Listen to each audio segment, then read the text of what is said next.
Like, comment, subscribe, and let's do this. So today's story is a very creepy one. In fact, it's so unsettling at times that you're very likely going to think it's just fake. But there was a pretty incredible discovery that was made in the early 1900s that very likely means this story is true. But before we get into that incredible campfire story, as you can see, I'm literally sitting by a campfire. Yeah. And honestly, it was just because, what I sort of do is I tell scary campfire stories a lot of the times.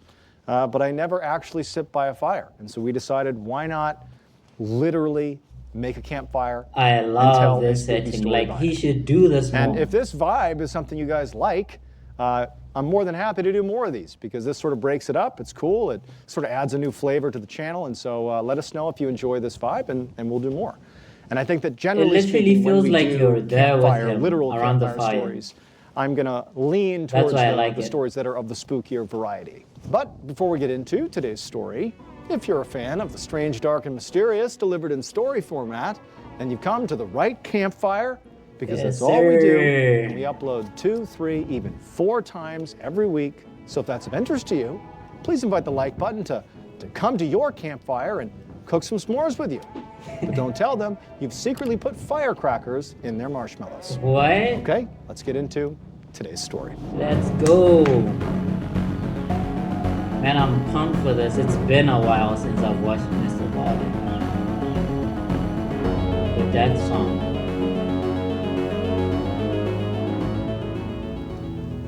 Hundreds of years ago, there was this young indigenous warrior who was on his way to the center of his village. And his village was located in this heavily forested rolling hills area of modern-day Richland County, Wisconsin. He was a member of the Ho-Chunk Nation. It was this indigenous tribe, and that's where they called home.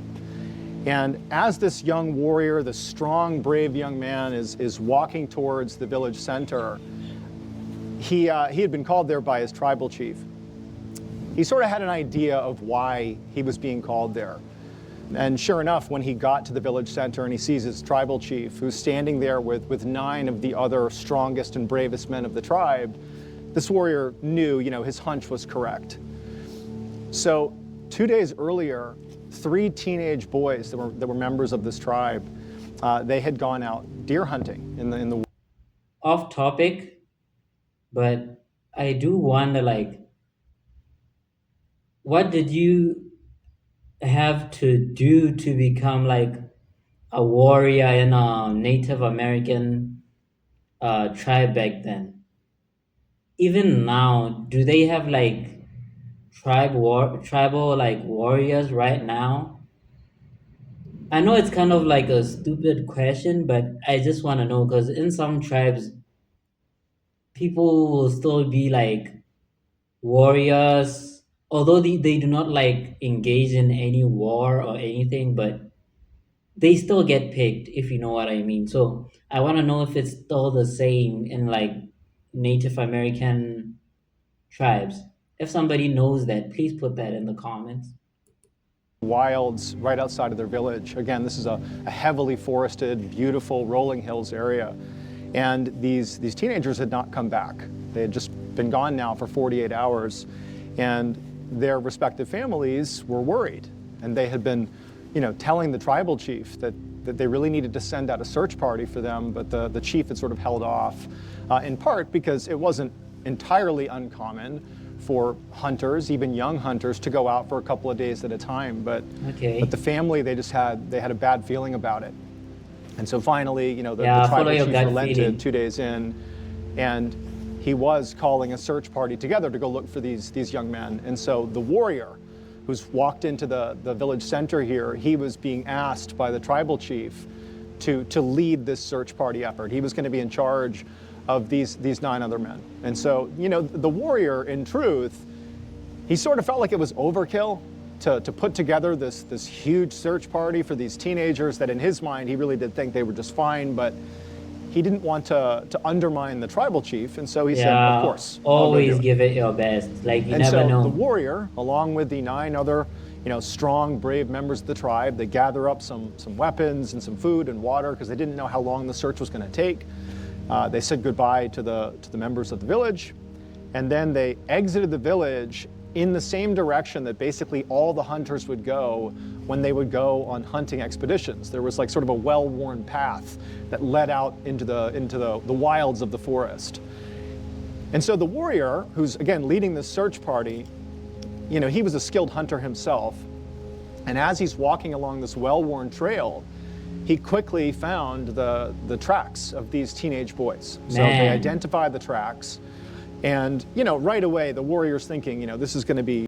Being a warrior back then, or just being a hunter, they were so good at tracking. They were so good at doing what they did. Like, nowadays, I think not a lot of people know how to track. Only people who are like hunters. But even modern day hunters are not like that good in comparison to the people who really lived that and did that for survival. No big deal. We're going to follow these tracks. We're going to find the kids. They probably are out camping somewhere. We'll give them a stern talking to and bring them back home, and that'll be that. But, as they're following the tracks along the well-worn trail, eventually the tracks, they deviate and they leave the trail and they start kind of veering off into not really uncharted territory. Why? But certainly areas that were not necessarily known for good hunting. This tribe they were prolific hunters, and so they knew this area extremely well, and they really had the designated areas that were the best. And so already they're seeing that these boys, they're doing something different, or they're doing something that's not advantageous for hunting. That's a red flag. But either way, they're following these tracks that are going for miles and miles just into the wild. And also, as they're moving along here, they start to notice that there's no point at which the boys stopped. Wow. There's no, tracks that indicated they came to a stop and rested, or, stood still and tried to kill a deer or something. It was like they were just on a mission, hiking deep into the wilds. And so, the warrior's keeping a lot of these insights to himself, and he's just following the tracks. But after hours of this, when they still have not found the boys, they eventually found themselves at the top of this ravine.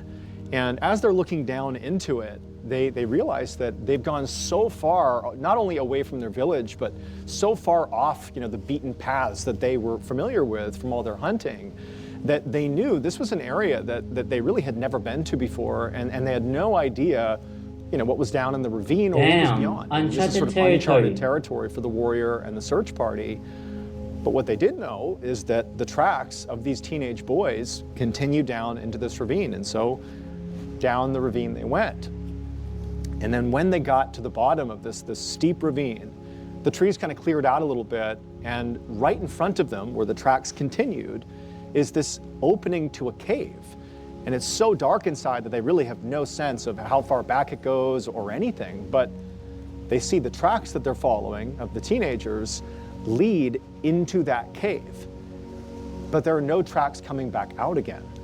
And so presumably... I wanted to say, like, it's teenagers. Teenagers always do like random stuff, like they're so unpredictable. Maybe one of them knew a spot, or just told the other one, let's go here. I know about this and this and this, so let's go there, and took the others with him. But the fact that he just said that they didn't come out means something happened. Either they're still there, or something happened. Hopefully it's not anything bad. The teenage boys, for reasons totally unknown, have hiked all the way out here, have gone into that cave, and that's where they are. But again, from the outside, the warrior and the others, they can't see these teenagers.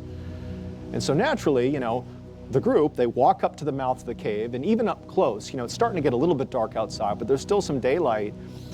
Even up close, they can't see very far into the cave. It's just very dark. I mean, it's clearly big enough inside that you could walk for a great distance, or a pretty decent distance, but at some point it must sort of bend off and go in a different direction, and they can't see the teenagers inside of there.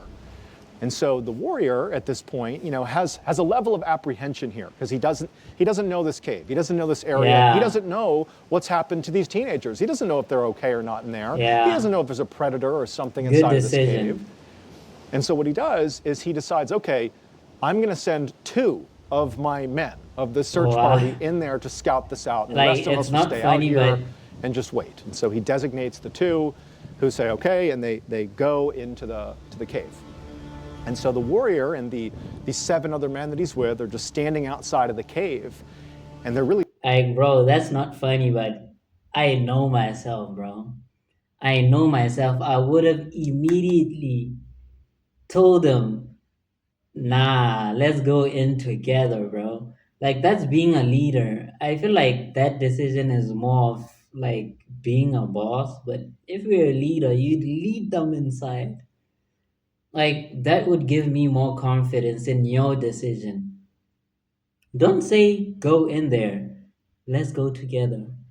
That would give me more confidence in you and your decisions. Like, you're that confident in your decision. I don't know if that makes sense. they're listening intently because these 2 men that are going in, they're calling out the names of the missing teenagers. They're yelling, and all they can hear from the outside is just the sound of the 2 men yelling. They're not hearing any response from the teenagers. It's just quiet inside of the cave. And again, from the warrior and the other search party members' perspective, they can only see the 2 men that have gone in for a little while, and then they kind of disappear into the darkness, but they can still kind of hear them. And so they're calling out for the boys' names, they're calling and calling. And then around the same time that the warrior and the others he was with lost sight of the 2 men that went in looking for the boys, at the same time that they lost sight of them, they stopped making noise. It's like the cave went completely silent. And so for about 5 minutes or so, the warrior and the others, they're just kind of anxiously Hell no. waiting, what's going on in there? But it's completely silent. 10 minutes goes by, and then 15, and it is dead silence. There's nothing coming out of the cave. It's just eerily quiet. Oh, hell no, bro. And so the warrior at this point, he tells the others to stay put, and he just steps a little ways into the cave, just enough that he was sort of inside the entrance of the cave. And he began calling out the name of the 2 men who went in. Now they're missing as well. He's calling their names out. As he's yelling their names, it's sort of echoing through what appears to be a vast cave system. But there's no response, at least not at first. If there had been no response, it would have told him at least, okay, maybe they're hurt or they're too far away, I can't hear them. But instead, he did get a sort of response, but he couldn't make any sense of it. He heard what sounded like a wailing sound coming from deep inside of this cave, way, way deep inside. This What? wail that at first it sounded like one voice, and then it sounded like multiple voices, kind of It is time to leave, bro. Leave! I'd be gone. Soon as I heard it, I would be gone. Like, I don't care what you guys say. Like, I know some people would claim they'd stay, but man, I'm just like that. Soon as I hear a sound, I am gone, bro. I'm not staying to find out because presumably those teenagers went in there and never came out. We just sent 2 people in there. They didn't come out. I went to call them. They started like I started hearing like a wailing sound, a crying sound. Man, it's time to leave. layered I'd on go. top of each other. And then, with this sudden realization, the warrior understood what he was hearing. It wasn't a cry. He was hearing a chant. And it was a very particular chant, very particular to the Ho-Chunk Nation. It was the chant that warriors did before they died. It was literally known as the death song. And as soon as the main warrior is hearing the death song being chanted deep inside of this cave, the other men he's with, these 7 others who know exactly what Bro, that this song is scary. they all sprung forward and said, "What do? We have to go in. There's something wrong." No! And before the lead warrior could tell them what to do, 6 of the other men just charged Oh my into God. the cave, chasing down their brothers because they believe They're about to die. They would never be singing that song, chanting that song, if they weren't in real danger. And so the lead But I get warrior it and the though. one other guy that stayed back, they stayed put, just kind of waiting to see what would happen. And they're listening to these 6 others, go running into the cave, and they disappear into the darkness, and they're yelling over and over again for their brothers, and they can still hear that chanting, that death song reverberating off the walls. But then suddenly the cave goes silent again. The Oh chanting my stops. God. All the calling from the 6 men that went in, that stopped too. It's silent again. And it's just the lead warrior still in the mouth of the cave next to the one guy. Now they're scared. And they're just listening I'd be for scared anything, too, but it's bro. just completely quiet. And then, before the lead warrior or the other guy could do anything, that rhythmic chanting began again, the death song. But now it was clearly far more than just a couple of voices. It was this rhythmic, loud, multiple voices Oh layered on my top of each God, other. bro. This is scary, bro. Like, I don't get how they still stood there. I get that, man. Leave. I'd be long gone, bro. How does this not scare someone? Like, how many people now have went in there and started like chanting? This is insane, bro. Like, I get that, like, you came with a person, those are your family, those are your brothers, but man, they are better people than They're me. deep I inside tell of you this that. cave, chanting the death song over and over again. At this point, the lead warrior and the other, he had a decision to make. Deep down, he knew it was his responsibility, his moral responsibility here. It was code to go in there, and if you have to, sacrifice yourself to get these guys out of there. But he also thought, logically, Yeah. something bad is happening inside of this cave, and if me and the other go in there right now, Bring back up. we're not coming out again, and no Get one's going to know what back up. happened. There will be no saving. Everyone's just going to perish. And so even though it sort of went against every fiber in his body, the lead warrior, as this death song is reverberating off the walls, he and the other, they turned and they ran miles and miles all the way back. Good decision, to bro. their If village. anything, By the bring time they back got up. there, it was dark out, and they, breathlessly told the tribal chief what had happened. And he said, tomorrow, first thing in the morning, first light, we're going to go back to that cave and we're going to get those boys out of there. And so sure enough, the next morning at first light, the tribal chief, the lead warrior, and the other man that he was with, the 2 that had come running back from the cave, they, along with about 100 other members of this village, they banded together. 100. Out into the wild they went, retracing these steps all the way back to the cave. They were When they got standing there, on the cave was business. still, it was quiet, there was still light outside, but there was no sign that 100. anybody had come back out of the cave. All the tracks that went into the cave still had not come back out again. So they believe at this point, still, their loved ones are in this cave. They don't know what's happened to them, but they're in there and they have to figure out what's going on. Now at this point, the lead warrior didn't really know what the plan was. I mean, he remembered what happened the day before, and really anybody who went into the cave was seemingly swallowed whole. And so he didn't really have a sense of how they were going to do this. But the tribal chief, he spoke up and he said, I have a plan. We're not gonna break up into groups and go into this cave onesie-twosie and see what happens. We're gonna go as one big group. We're gonna lock hands in one big line so that we're always connected. Never let go of the person's hands that are left and right of you. Man, I'm a big fan of good decisions being made. Like, this was such a great decision. And the lead warrior and the other man, they're going to lead us into the cave in the direction of where they heard their brothers when they went in there. And we're all going to trail, and as one, we're going to walk into this cave until we find our missing people, and we're going to get them out of there. And so the lead warrior thought this was actually a brilliant idea. It's a brilliant we'll all be decision. together. We'll be holding on to each other. Nothing can happen to us this way. And so the lead warrior was second in line. The man who was leading the line was basically the other guy he was with, the 2 that had run back. He was the other guy. So he's in front. The lead warrior is second. He's locked hands with this guy. And then behind him is basically about 100 other people, all, holding on to each other's hands. Like one a big chain. line. And when they were ready, the lead warrior and the man in front of him, they began moving into this cave. And so into the cave they went. And as they're walking, they can tell pretty quickly that the cave, it sort of turns to the right. You have to walk in, maybe 50 or so feet into the cave, but then it sharp rights. And so there's enough light coming in that you can basically walk all the way up to that turn. But then when the lead warrior and the man in front of him made that sharp right and they began walking that way, it was utterly pitch black. No light reached that section of the tunnel. But, they're leading the line, and so they're still just moving along, and the whole line's following them pretty slowly. And as they're walking, the lead warrior, it's like he kept trying to blink his eyes to just try to capture anything, but he can't see anything. It is pitch black, and he's just gripping onto the men in front and behind him as tight as he can to show solidarity, like we're here together, we're going to be okay. And as they're walking, the lead guy kept calling out the names of the many men at this point that were lost in this cave, but there's no response.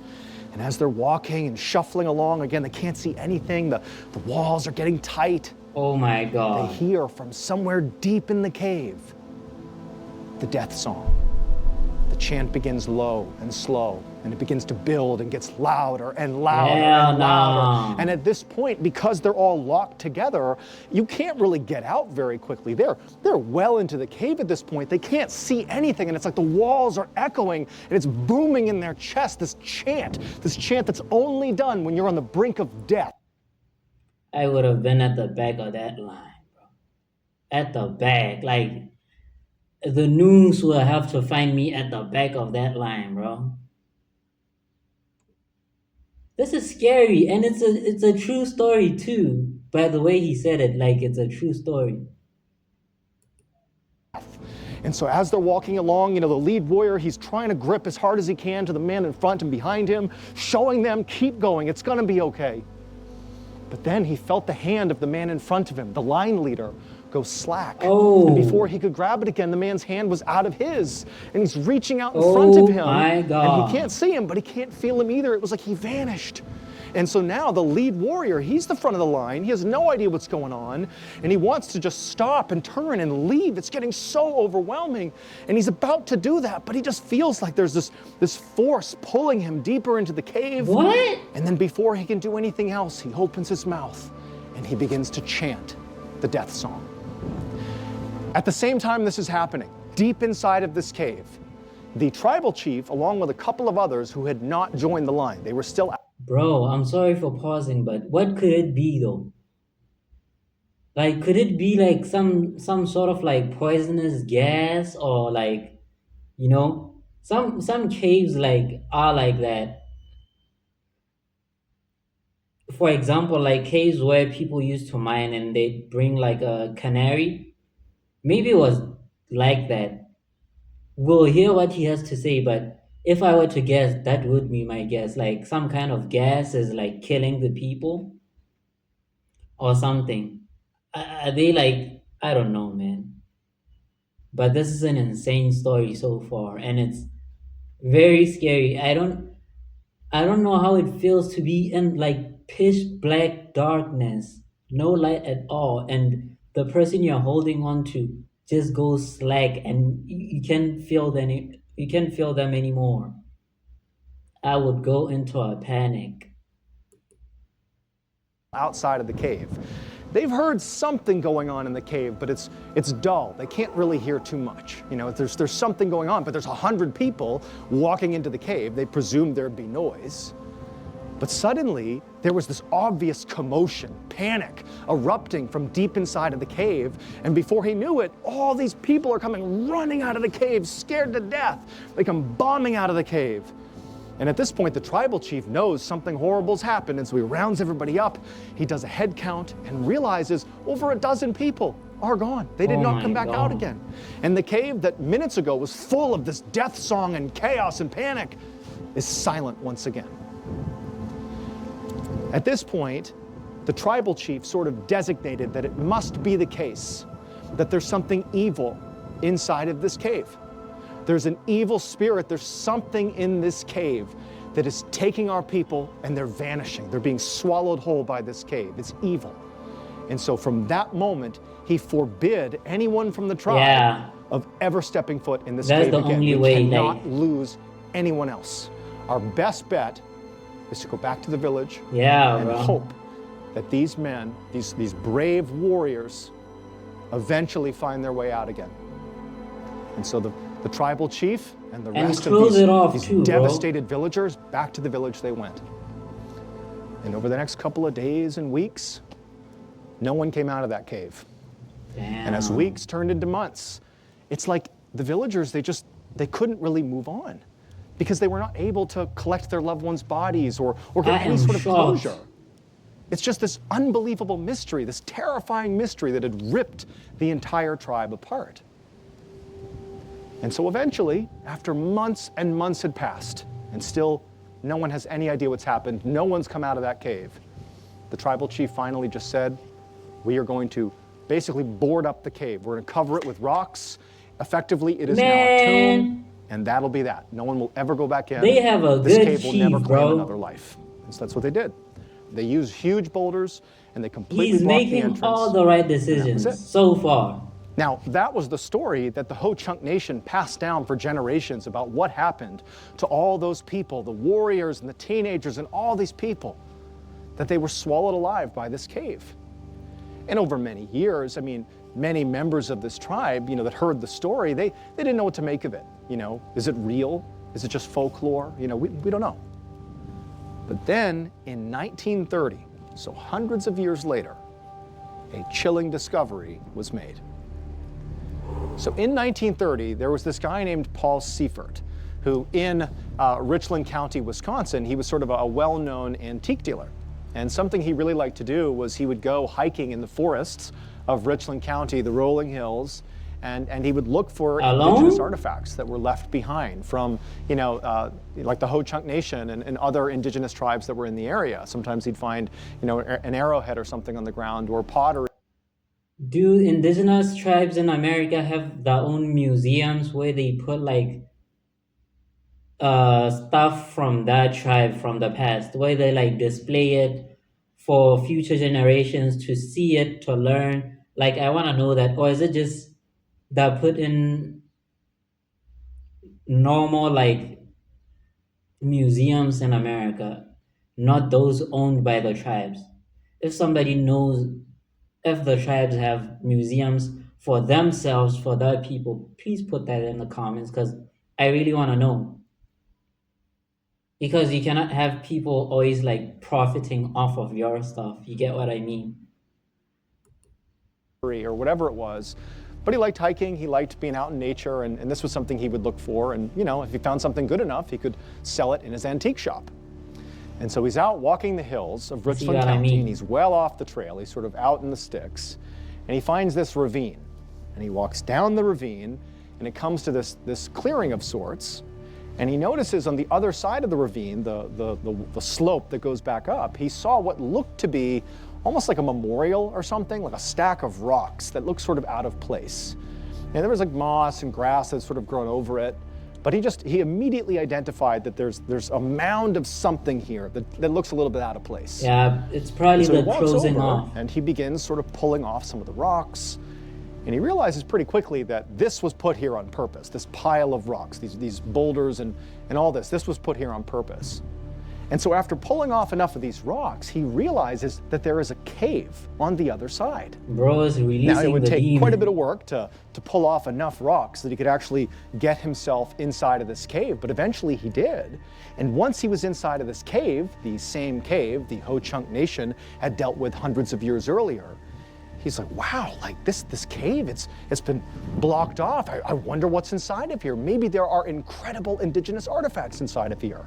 And so feeling really motivated to explore this cave, he left, went back, got some basic supplies, including a lantern, and then he came back another day, because this is well off the beaten path. No one's gonna stumble upon this. Alone. And into the cave he went. And so he's in this cave, and he walks, all the way to the end where it banks to the right. He turns, and he starts walking. And the ceiling of this cave begins to come down, and it's getting really tight on him, but he's so excited to see what's in here because he knows this has been blocked off on purpose. There's something in here. And so eventually the ceiling gets so low that he's crawling with his lantern. And right as he's thinking, this is so narrow, I don't know if I can fit, he pulls himself under this one really low section and everything just opens up. It's like this grand cathedral in the middle of this cave. And he holds out his light. He kind of stands up and he holds out his light. And it's just this massive, massive space. And right away, he sees something on the ground. There are all these neat rows of human skeletons. And they're all positioned the same way. It's like they're kneeling with their hands over their head, like they're bowing, all of them. You couldn't even count how many skeletons are all positioned here, right in the middle of this cavern.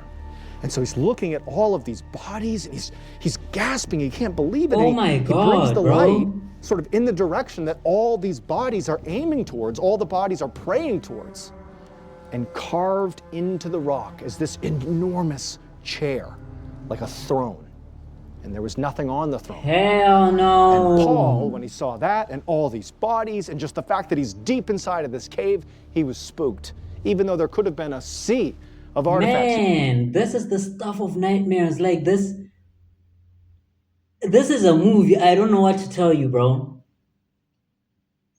I wouldn't doubt it if people like didn't believe him, because this is insane, bro. What do you even tell people? Where do you even begin, bro? Why are they like in neat rows too?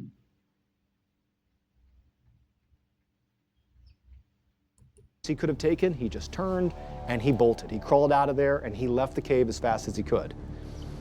And the reason we know about this story is because Paul, after this experience, he got in touch with a local newspaper. It's called the Milwaukee Journal. And he spoke to a journalist about what he saw. And they reported it. They reported that he found these skeletons in this throne, and it's inside of this cave that was blocked off. And you know, there's allusions to the story of the Ho-Chunk Nation. It's like this totally cryptic story. But in 1930, and even still today, we're left with a couple of distinct questions. One, what happened to all these people? Yeah. And two, who or what was sitting on that throne? That's what I'm saying, bro. That's the scariest part too. Thank you so much for watching. Let me know what you thought of today's episode. Bro, like who was sitting on that throne? This is the most insane story I've heard on MrBallen 2. I like the setting where he's like by the fireplace. It's so engaging. But what could have been happening? Like, what were they bowing down to in like single file lines too, which are neat. This is insane, bro. I imagine being alone and discovering that. Man, I would have hit the gas. I would have been out of there, bro. Holy crap. I don't think I've heard like a story like this. It almost sounds like cap, I'm not gonna lie, but the fact that he actually saw it and reported it on the news, like the newspapers, it means it has to be like true though. And if it is, this is insane, bro. I wonder what was sitting on that chair. And to have people like wailing and chanting that death song, that death chant.